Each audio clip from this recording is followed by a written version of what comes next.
Make pancakes on Saturdays. Yeah. Yeah. Uncle Buddy's world famous pancake. So I don't have that gift. I have another gift, but that ain't it. So my kids never say, Dad, will you make pancakes? They're like, Dad, can I go to Uncle Buddy's to get his pancakes on Saturday?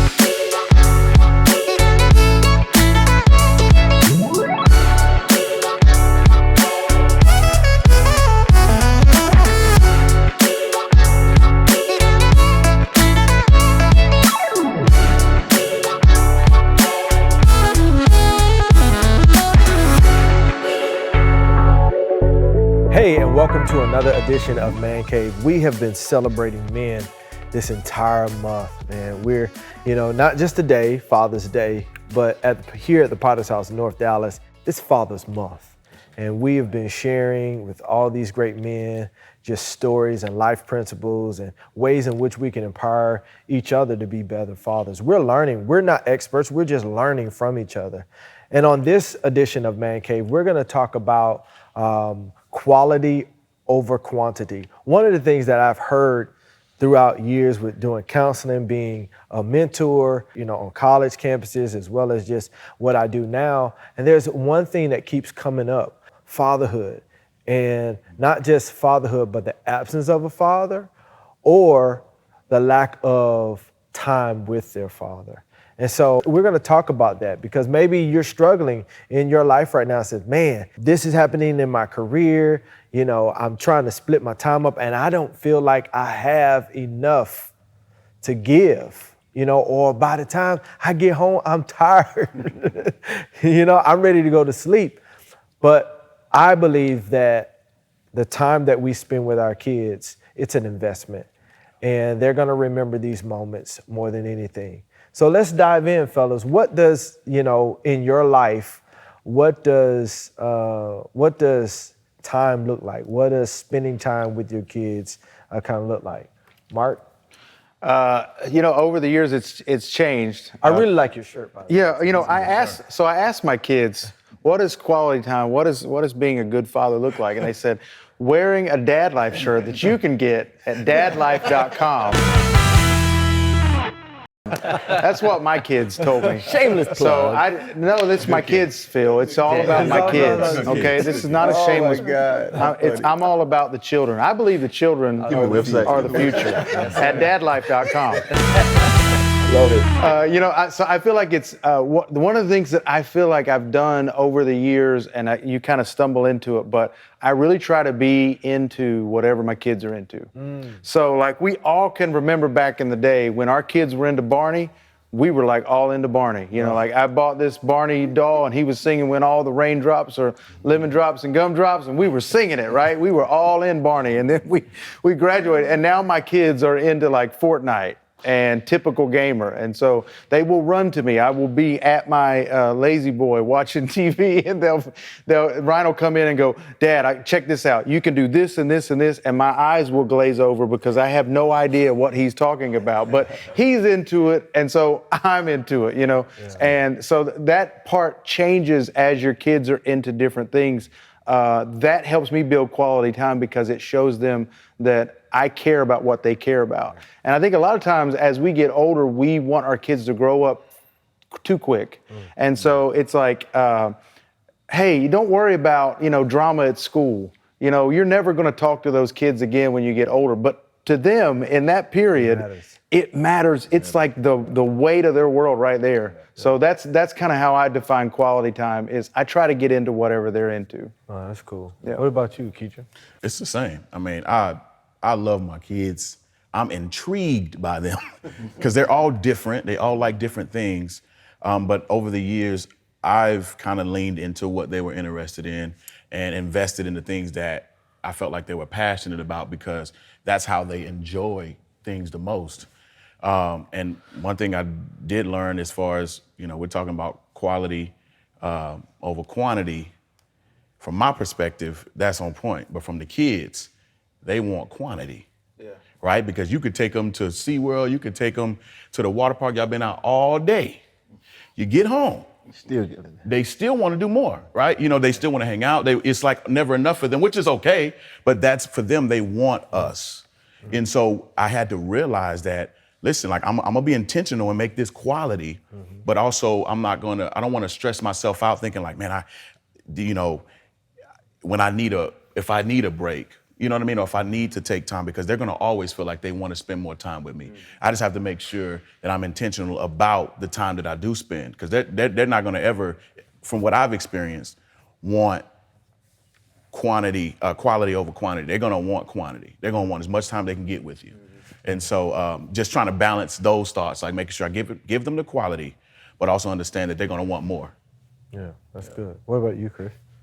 Quality, I think if you when you look at a restaurant, what makes a quality restaurant is the attention to detail. And I think with my kids, it is literally, they have my undivided attention.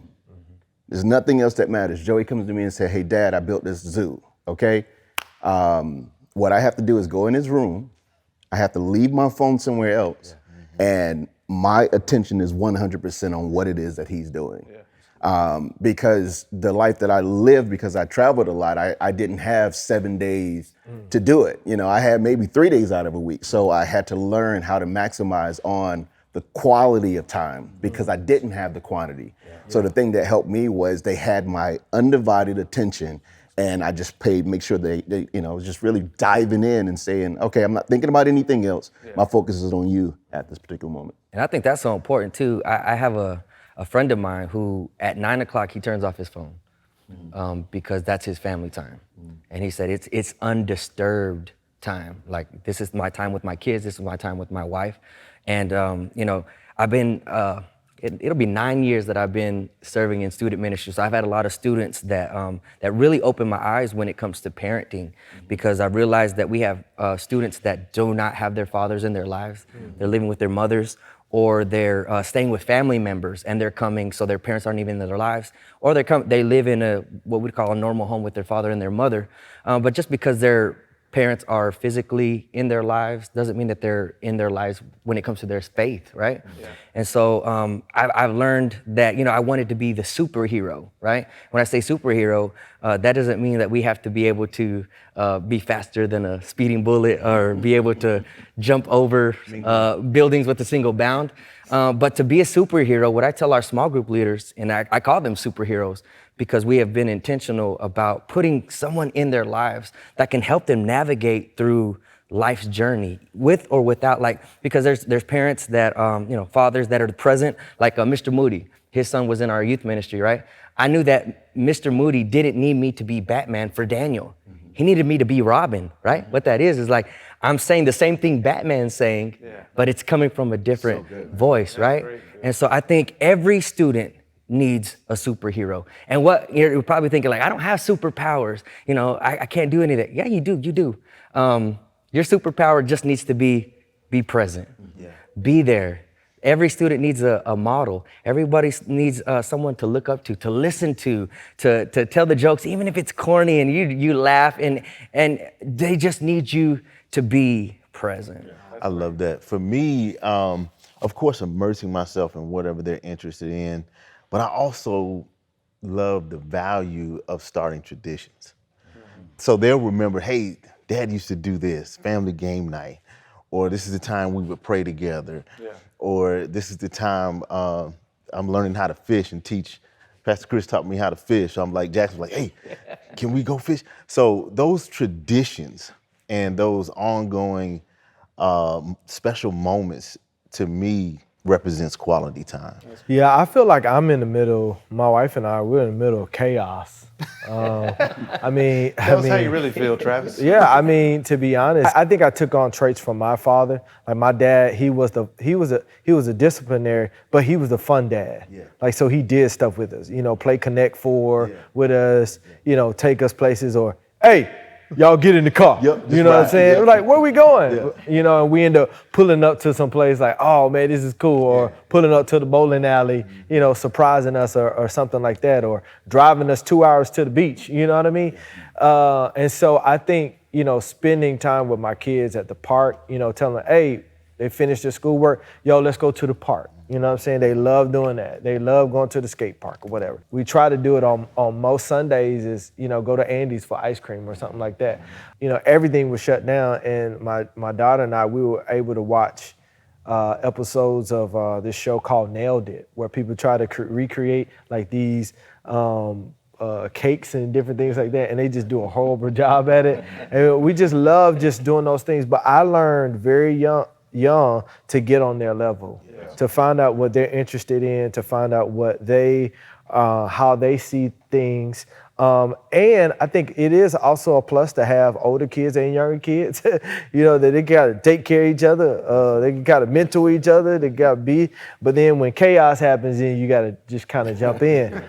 At times it's overwhelming because we got so many kids, you know what I mean? Sometimes it does feel overwhelming. Like, I'm not gonna front. Like, it feels overwhelming. It's like, well, when do I give this person this time? Yeah. Well, does this person need this time? Well, I only got 2 hours before I have to get on the Zoom meeting. So how can we go to the park? Well, let's do it tomorrow. Because I don't wanna let them down, but I also recognize what my role and my responsibility is.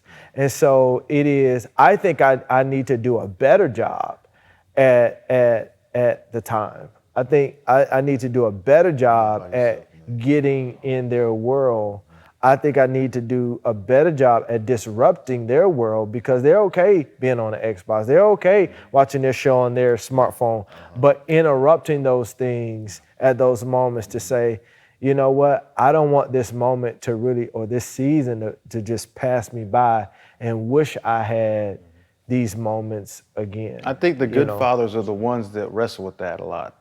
Like, they're always asking, like, have I done enough? And the crazy thing about parenting is that you don't see the fruit of your investment till later, way down the line. Like, none of us have kids that go to us at our age, at the age they're at now, and they go, Dad, I just remember when you did this and it really changed my life. Like, that will never happen until like they're older.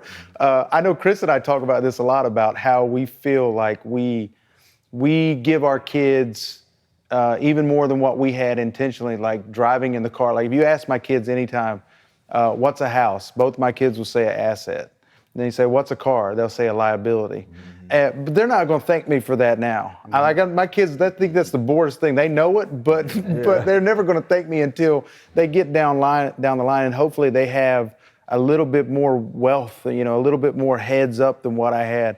But you don't get to see the labor of that until, so you're like wrestling with, do I do enough? Do I do enough? Yeah. For that busy dad, what do I need to do? What do we need to do?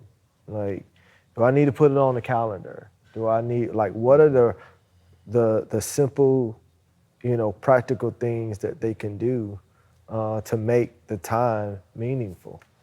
Can I ask Chris to weigh in on this part? Because I had a front row seat to this. The one thing I always thought was cool about you is if you'd have to go on the road, you were the phone call until FaceTime became available, and then you were the FaceTime king. And I know a lot of guys are busy and they wrestle with, like, their job makes them go on the road. Yeah. Can you talk about, like, what that was like? You have to look at yourself in the mirror and say, you know what, you might have missed it today, but tomorrow's a new day. Mm-hmm. Don't kill yourself because you dropped the ball. Start there, because if not, it'll lead you down a downward spiral of just condemning yourself. I think it's intentionality. I mean, honestly, if I was going to be gone, I always wanted my kids to know that my job was a got to, and they were to get to. Right. Yeah. They were the main thing, because I never wanted them to resent me or my job, because I put that before them. So it was the FaceTime. Hey, I'm getting ready to go on, but I just want to tell you, I love you. How was school today? It was those little things. It's really not big things. It's really those simple little things to show that I am intentional about making you aware of the fact that you are my priority. Yeah. And I think it starts there. And there were times that I got it wrong. I mean, there were times that I got it right. But it is a tension that you will never be able to avoid. It's a tension to be managed. Mm-hmm. And it starts with that awareness to me. That's great. I think also you have to realize as well, like, you make time for the things that you want to make time for. Mm-hmm. If it's important to you, then you make time for it. Somewhere you shave things down. Okay, I got to do this.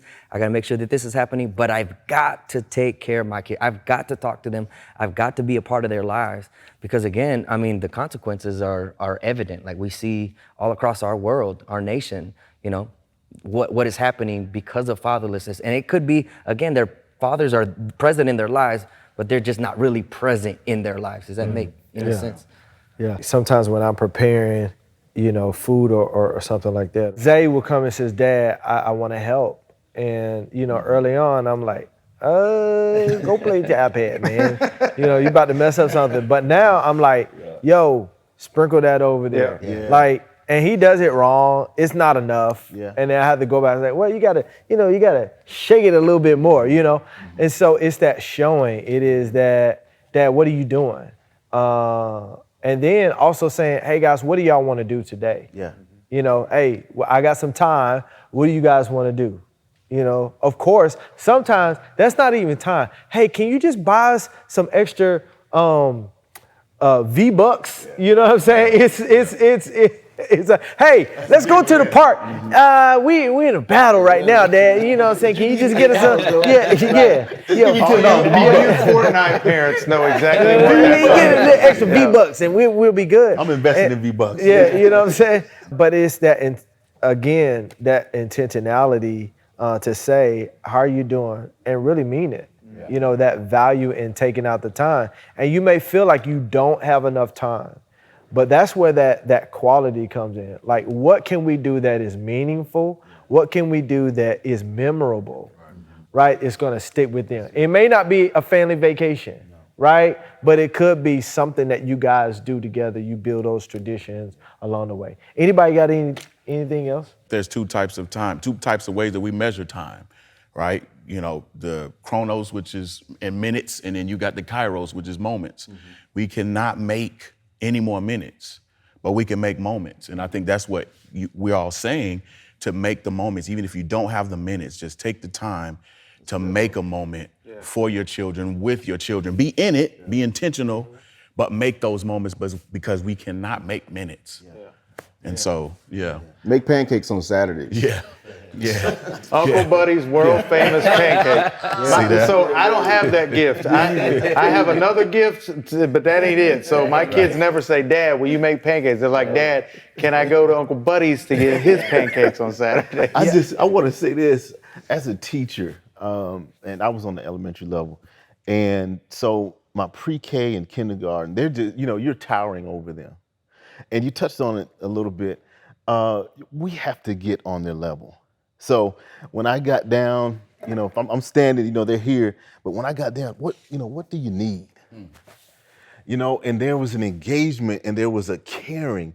They were like, man, he came down on my level. We don't know how large we are to our kids. Like, we're immensely large as fathers. And we don't get the credit. The world doesn't give us the credit. I'm so glad you talked about the whole month. We need to be celebrating. We need to be honored because, man, our kids look at us like we're the best thing in the world. And all they want to be a part of is our world. Like, Dad. And sometimes, man, you don't call my name 40 times. But I mean, I never want to have an irritable ear to that sound. I want to always love Dad. That's great. Dad. Even though sometimes it's like, man, I'm doing something and, you know, you do get kind of like, but I want to hear Dad. I want to hear Dad. What you want me to do? It's almost like God. God is like, he's eager to hear what's going on in our lives. And that's how our kids are looking at us. Like, man, Dad, show me this, Dad. Dad, let's watch a new series. My son, let's watch a new series together. And that makes his world. You know, as we end this moment, I really do want us to really walk away with this sense that if you feel frustrated, if you feel overwhelmed, if you don't feel like, I can't do that, it's because you're too close to your situation, and you're trying to take a huge step when all you got to take is a little step. I need you to back up from your circumstance. I need you to back up from your situation. I need you to back up from looking at what you can't do and what you can't give and be determined, I'm going to give something because this is going to be of value. And I think that that's what we have to do as men, is that we can immediately become overwhelmed and say, I can't measure up to this. I can't give this. Or do you see my schedule? But I love being able to give my kids something to look forward to. That's great. You know, and not disappointing them, you know, unless it rains and we can't do it. Which sometimes I thank God for the rain. Amen. You know, but take a step back. And if you need to, put it in your phone and schedule it. If you need to, if you don't have that flow yet, if you don't have that rhythm, if you don't have that pace, and your life, your schedule is unexpected at times, and you can't do that all the time, at least give them something to look forward to. You know? And I believe that you'll find your own rhythm. And I think anybody, I wish somebody would have told me this early on. Travis, find your own rhythm in fatherhood. Don't look at this person and try to be that person. Don't look at that person and try to be that person. Don't look, because you don't really understand the magnitude of their life and their schedule and what they've gone through and what the examples that have gone before them. But all you can do is build your own rhythm, build your own plan, build your own pace so that your children can feel valued. And I learned this from Kedron. Be okay with feedback from your children. Being okay with saying, okay, what do you want more time with me? What is it that you need from me so that I can be a better father? And sometimes it's uncomfortable to hear how your kids feel about you in a certain area. But sometimes that feedback is necessary, that you may not be able to answer all, and you may not be able to provide the solution for all that they're seeing, because they're seeing things from a different vantage point. But there's something in it that you can take away from it to say, you know what? I'm gonna have meaningful moments with my children. And it don't have to be a family vacation. It could just be, we're going to ice cream. We're gonna throw the football together. Or I'm gonna make sure that I'm at every one of your baseball games. Or if I'm traveling, I'm gonna make sure that before I get on my plane, I'm gonna FaceTime you. I'm gonna send you a message. All these little moments don't have to be big moments, but even in these little moments, they really do matter. So I want you to figure out, I want you to find this Father's Day season. I want you to figure out not just what you're gonna get from your kids or get from your spouse or get from your significant other, whatever it may be. This year, I want you to take up our challenge and say, what am I gonna give that I haven't given before to my kids, to my family, and make some meaningful moments out of that. All right? We love you guys here at the Potter's House, man, and thank you for joining us for a month-long celebration of fathers. Man, if your wife hadn't told you you're a great father, if your kids had provided you a card this month or bought you a pair of socks, they did the same pair of socks that bought you last year, or a tie, or whatever it is, we want to celebrate you and say, man, keep going. You're doing a good job. You're gonna falter along the way. You're not gonna get it right every single time, but keep going. All you can do is keep going. All you can do is continue to keep moving and say, you know what? I'm gonna dust myself off and I'm gonna give my best the next time. But you're doing a good job. Yes, we all look at our lives and say, man, I can do this better. I can do that better, man. But pat yourself on the shoulder and say, man, keep going. Be the father that you can be to your kids. You don't have to be this one or be that one. Don't compare yourself. Just find your own rhythm, find your own pace so that you can live the life that you need to live before your kids. Hey guys, thank you for joining us for another edition of ManCave. Y'all give it up for the panel, the brothers that are exceptional fathers, man, amazing dads that are changing lives every week. Hey, can you cook some wings on Father's Day? The music. We got it on tape. Now. Happy Father's Month. Peace out. Father's Day.